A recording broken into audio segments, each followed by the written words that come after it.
चलिए बंधु, अभी हमारा जो वीडियो आ रहा है, इससे पहले वाले वीडियो में हम लोग सदिश पढ़े थे। बहुत सारा उसमें पार्ट 1 में ढेर सारा चीज़ पढ़ चुके थे। डॉट प्रोडक्ट तक हम सदिश के बारे में जान गए।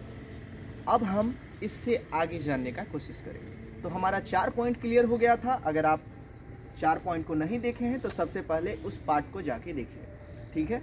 अब हमारा जो आज का नेक्स्ट पार्ट है उसे हम नाम दे रहे हैं सदिश पार्ट,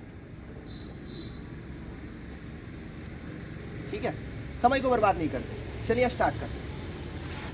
तो सदिश पार्ट 2 पॉइंट नंबर हम क्या ले रहे हैं 5। पॉइंट नंबर 5 में हमारे एग्जाम में हमको क्या सवाल दिखाई पड़ेगा उस चीज़ को समझते हैं। मान लीजिए कि आपके पास दे दिया है सदिश ए दिया है। ये सवाल है सदिश ए बराबर 4i प्लस 5j प्लस 7, ठीक है। 4i plus 5j plus 7। और आपको यहाँ पे सवाल आगे बढ़ा रहा है, बोल रहा है कि सदिश ए के अनुदिश मात्रक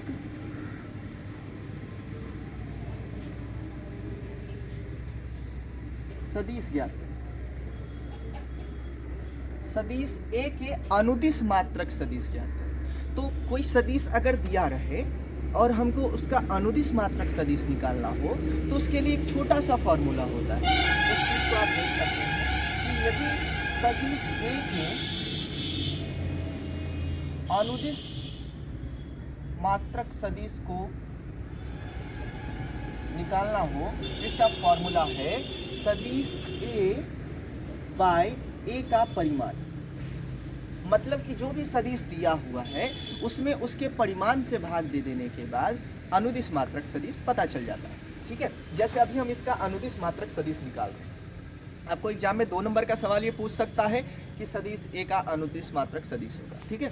तो ये सवाल जो है हम इसको सॉल्व करते हैं। सबसे पहले सदिश ए लिखना है। तो सदिश ए तो हमारा ये पूरा है 4i 5j प्लस 7 और हमको भाग देना है किससे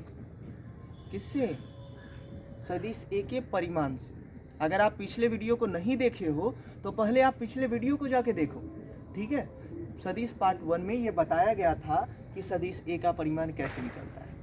अभी हम इसको डायरेक्टली यूज करते हैं। किसी भी सदिश का परिमाण निकालने के लिए अंडर रूट में उसके सभी दिक् अनुपात का स्क्वायर कर देते हैं, ठीक है। तो अभी हमारा जो दिक् अनुपात है वो है 4 का स्क्वायर प्लस 5 का स्क्वायर प्लस 7 का स्क्वायर। तो हमारा फाइनल जो आंसर आ रहा है वो आ रहा है 4i प्लस 5j प्लस 7।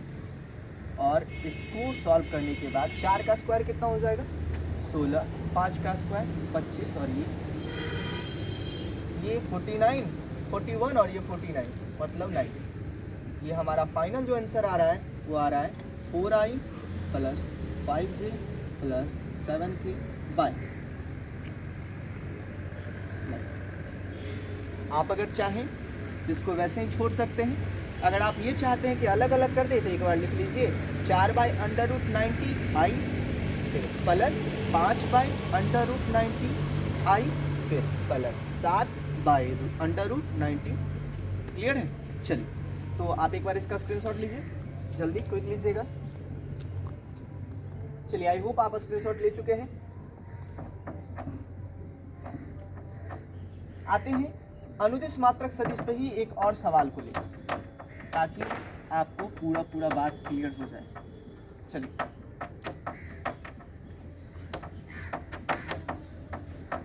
हम एक और सवाल ले लेते हैं। मान लीजिए कि आपके पास ये तो लिखा हुआ था ही, आपके पास ये सवाल था। अब एक सवाल और हम लेते हैं। मान लीजिए आपके पास दिया a बराबर 3i प्लस 5j माइनस 2 और b बराबर बोल रहा है 3i प्लस 2j प्लस 16। तो a प्लस b का अनुदिश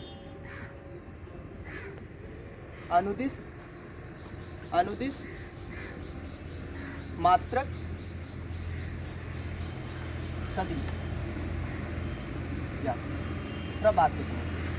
अनुदिश मात्रक सदिश में तो सिर्फ यही बताए कि जिसका भी अनुदिश मात्रक सदिश निकालना है, जैसे ए का यदि अनुदिश मात्रक सदिश निकालना है तो सदिश जिसका निकालना है उसको ऊपर लिखेंगे और उसके परिमाण से नीचे क्या कर देंगे, भाग देंगे। ठीक है, तो आपको यदि इसका अनुदिश मात्रक सदिश निकालना है तो सबसे पहले तो आप इसको निकालेंगे ना, a प्लस बी पहले निकालेंगे, उसके बाद हम क्या करेंगे, जो इसका आंसर आएगा उसको ऊपर लिख देंगे और उसके परिमाण से क्या कर देंगे, बात समझ में। तो सबसे पहले चलिए इसको सॉल्व करते हैं, हमारा आंसर यहाँ से स्टार्ट होता है।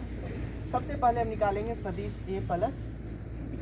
ठीक है, तो सदिश a प्लस बी अगर हमको निकालना हो तो हम क्या करेंगे, i को i में जोड़ देंगे, 6i, j को j में 7j, और ये देखिए घट जाएगा, जोड़ने तो गए थे लेकिन घट जाएगा, तो ये देखिए सॉरी 16 में 2 अगर घट रहा है तो वो बचेगा, समझ गए, a प्लस बी निकल गया। अब हमको इसका अनुदिश मात्रक सदिश निकालना है, तो हम a प्लस बी का अनुदिश मात्रक सदिश निकालना है। जिसका भी अनुदिश मात्रक सदिश निकालना हो उसको ऊपर लिख लेते हैं और उसके परिमाण से नीचे भागा देते हैं। तो अभी इसका इस सदिश का आंसर कितना आया है, ये। तो हम अभी सूत्र अगर लिखना चाहें तो सूत्र भी लिख सकते हैं, इसके परिमाण से नीचे क्या करना पड़ेगा, आपको भाग देना पड़ेगा। ठीक है, तो सदिश a प्लस बी का जो आंसर आया था वो ये था, बात समझ रहे होंगे आप। तो ये है हमारा 6i प्लस 7j प्लस 14, और इसका परिमाण, तो परिमाण तो पता है ही है, किसी भी सदिश का परिमाण निकालने के लिए अंडर रूट में उसके सभी घटक का स्क्वायर कर दीजिए। तो चलिए 6 का स्क्वायर प्लस 7 का स्क्वायर प्लस 14 का स्क्वायर कितना हो जाएगा, 6i प्लस 7j प्लस 14 के बाय 36 सॉरी 49 और 196 ऐड कर लीजिए इसको आप, वो हमारा फाइनल आंसर होगा 6i प्लस 7j प्लस 14 के बाय। ऐड कीजिए, बंद हो इसको जल्दी से। ये हो जाएगा कितना,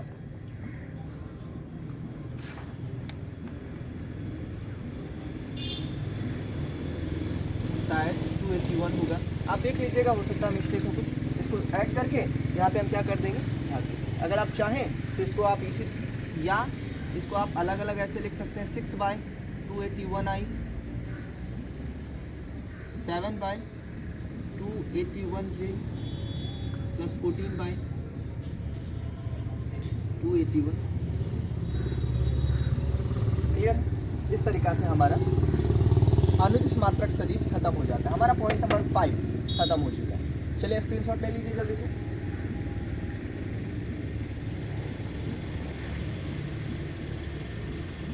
चलिए बंद, इस चीज़ को खत्म करते हैं। हमारा पॉइंट नंबर 6 स्टार्ट होगा।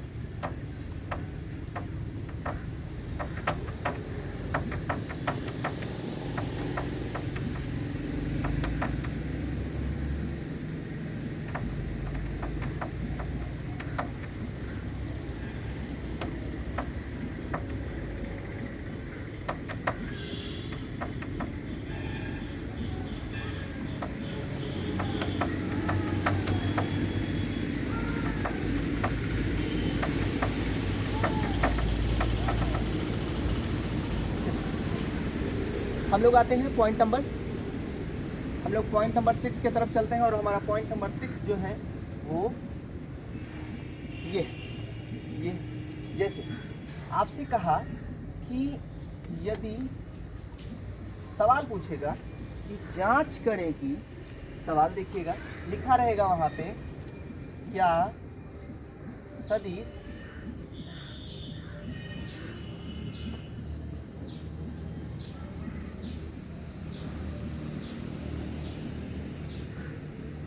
One by √3i plus 1/√3j plus 1/√3k इकाई सदिश है।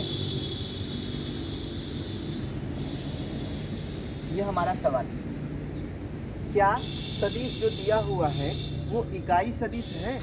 अब इकाई सदिश निकालने के लिए सिंपल सा फंडा क्या है वो सुन लेते हैं। अगर कोई सदिश जिसका हम परिमाण निकालते हैं और वो परिमाण निकालने पर उसका परिमाण का आंसर 1 आ जाए तो हम उसको कहते हैं कि वह एक इकाई सदिश है। ठीक है, जैसे अभी हम मान लेते हैं कि अगर सवाल ये होता सदिश ए बराबर ये, तो यदि ए का परिमाण 1 आ जाए तो ए इकाई सदिश होगा। इस बात को आप नोट कर लीजिए। ठीक है, यदि किसी सदिश के बारे में ये बता रहा है कि वह एक इकाई सदिश है, इसका मतलब हम अपने मन से मान लेंगे कि उसका सदिश क्या है, उसका परिमाण जो है तो कितना है 1। चलिए निकाल के देख लेते हैं। अभी सदिश ए बराबर लिखा हुआ है 1/√3i, 1/√3j और 1/√3। क्लियर है। अब हम इसका परिमाण निकालेंगे। तो परिमाण निकालने के लिए आपको सिखा चुके हैं, जो भी घटक हो उसको अंडर रूट में स्क्वायर करके जोड़ देते हैं। तो अंडर रूट दे देंगे, क्या क्या है 1/√3 का स्क्वायर, 1/√3 का फिर से स्क्वायर और 1/√3 का। ठीक है, अब 1 का स्क्वायर तो 1 और √3 का स्क्वायर, जब भी रूट पे स्क्वायर हो रूट हट जाता है। कहने का मतलब है कि √3 का स्क्वायर आंसर कितना आएगा 3। फिर देखिएगा 1 का स्क्वायर 1, √3 का स्क्वायर कितना फिर से 3। फिर अब बताइए 3 और 3 और 3 तीनों का लघुत्तम जो होगा एलसीएम जो होगा वो कितना होगा 3 होगा ना, 3 होगा। अब 3 से अगर हम 3 में भाग देते हैं 1 आएगा, 1 को 1 से मल्टीप्लाई किए, फिर 3 से 3 में भागा दिए 1 आया, 1 को 1 से मल्टीप्लाई किया, फिर से वही चीज़। अब देखिए आप कि ये 3/3 आंसर कितना आ रहा है 1 तो आ गया। इसका मतलब है कि यहाँ लिखेंगे कि चूंकि सदिश ए का परिमाण 1 है अतः ए एक इकाई। आप इस चीज़ को स्क्रीनशॉट ले सकते हैं, जल्दी से इसका स्क्रीनशॉट लेंगे आप लोग।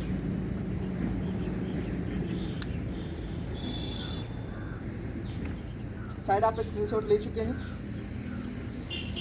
चलिए इसको हम मिटाते हैं, आगे देखते हैं कि इकाई सदिश जाने इकाई सदिश का उपयोग कहाँ पे होगा। जैसे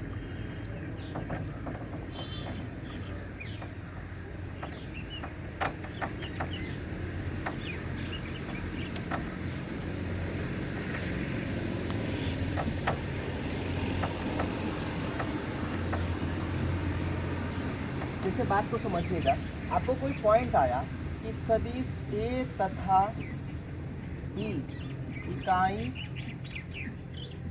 सदिश है।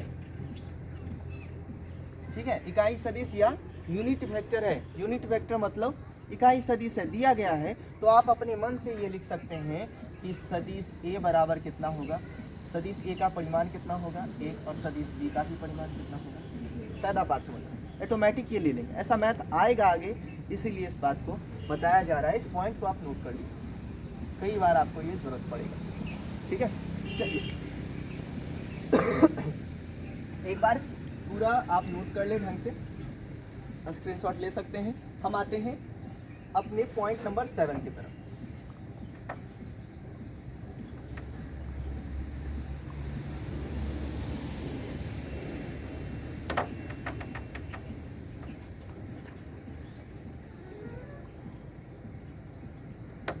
चलिए बंद, हमारा पॉइंट नंबर 7 जो है वो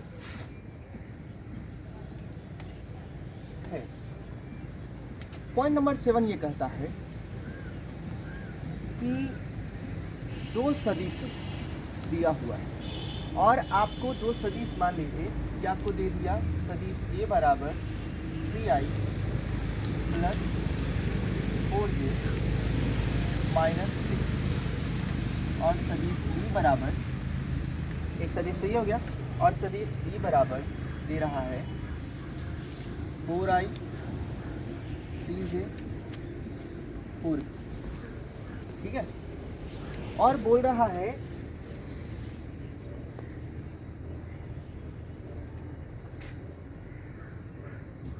पूरा सवाल यहाँ कंप्लीट कर रहे हैं हम। सदिश ए बराबर इतना, सदिश बी बराबर इतना। तो साबित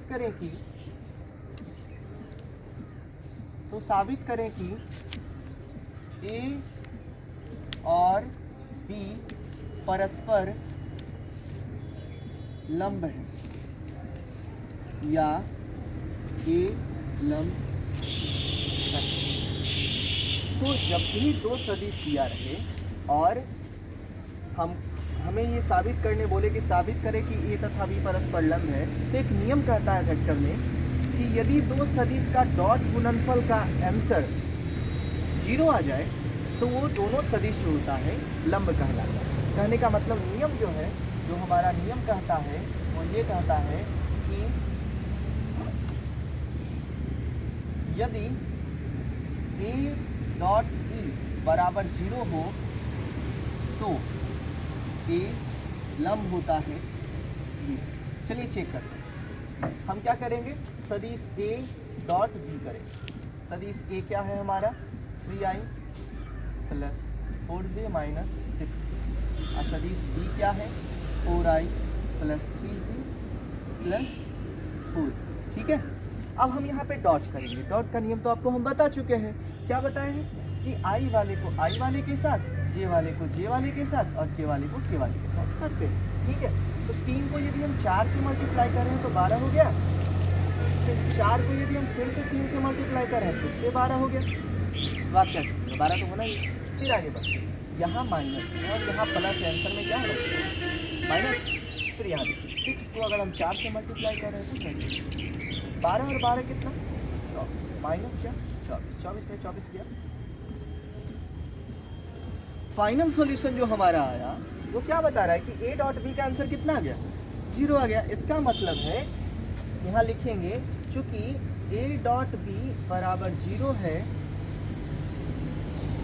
इसलिए ये लंब होगा।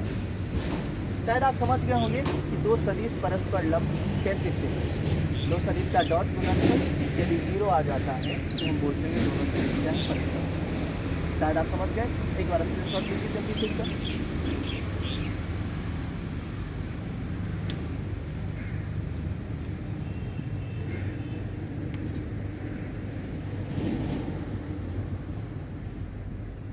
चलिए बंधुओं स्टार्ट करते हैं हम फिर से।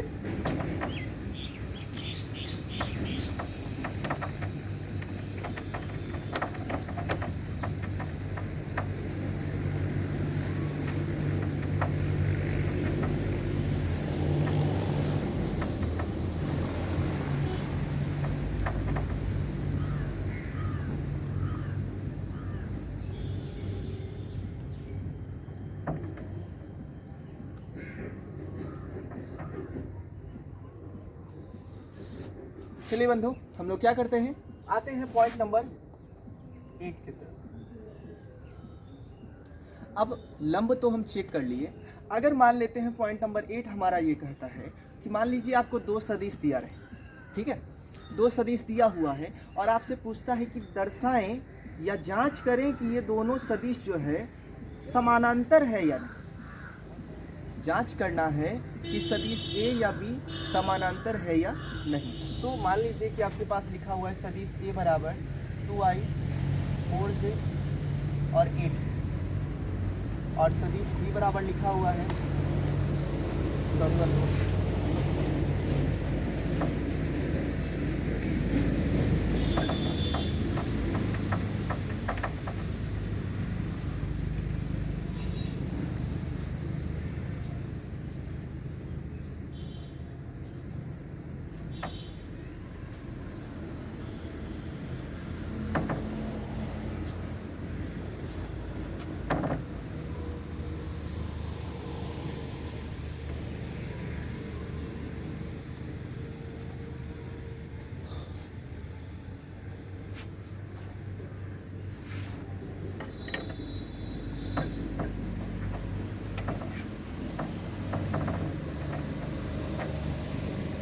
स्टार्ट करते हैं। हमारा पॉइंट 8 कहता है कि मान लीजिए कि आपको दो सदिश दिया हुआ है। पूछ रहा है जांच करें या दर्शाएं कि सदिश ए 2i plus 5j plus 8k और सदिश B 4i plus 8j plus 16k समानांतर या संरेख। तो संरेख के लिए हम बाद में पढ़ते हैं, सबसे पहले हम लोग पढ़ लेते हैं समानांतर है ये कैसे चलते। जांच करें कि सदिश ए और बी क्या है, परस्पर समानांतर है। समानांतर चेक करने के लिए क्या करते हैं, नोट कीजिएगा थोड़ा सा नियम क्या कहता है, दो सदिश ए तथा बी समानांतर होंगे यदि क्या, यदि a1 बाय a2 बराबर b1 बाय b2 बराबर c1 बाय c2। ठीक है, अब आप सोच रहे होंगे कि a1 a2 b1 b2 है क्या, तो ये जो होता है सदिश ए, एक सदिश का जो पहला जो विकर्णपात होता है उसमें एक को a1 बोलते हैं, दूसरे को b1 और तीसरे को c1। वैसे ही दूसरे सदिश के विकर्णपात को a2 b2 और c2। फाइनली आपको एक सॉल्व करके इसी क्वेश्चन को दिखा रहे हैं। सदिश ए में है आपका, सदिश ए लिख ले रहे हैं आपके पास 2i plus 4j plus 8k और सदिश बी लिख ले रहे हैं 4i plus 8k plus 16k। ठीक है, अब हमको चेक अगर करना है समानांतर है या नहीं, तो हम 2/4 करेंगे, फिर बराबर 4/8 करेंगे, फिर बराबर करेंगे 8/16। ठीक है, अगर तीनों अनुपात हमारा बराबर आ जा रहा है तो समानांतर है, अगर बराबर नहीं आया तो समानांतर नहीं। चेक कर लीजिए, 2 से इसको काट रहे हैं 1/2 आया, इसको भी काटिए 1/2 आया और इसको भी काटिए 1/2 आया। तो क्या आया हमारा फाइनल 1/2 1/2 1/2। तीनों अनुपात जो है आपस में क्या है, बराबर है। इसका मतलब है अगर तीनों अनुपात आपस में बराबर हो तो हम कहते हैं कि दोनों सदिश क्या है, समानांतर। ठीक है, मान लीजिए कि आपको एक और सवाल था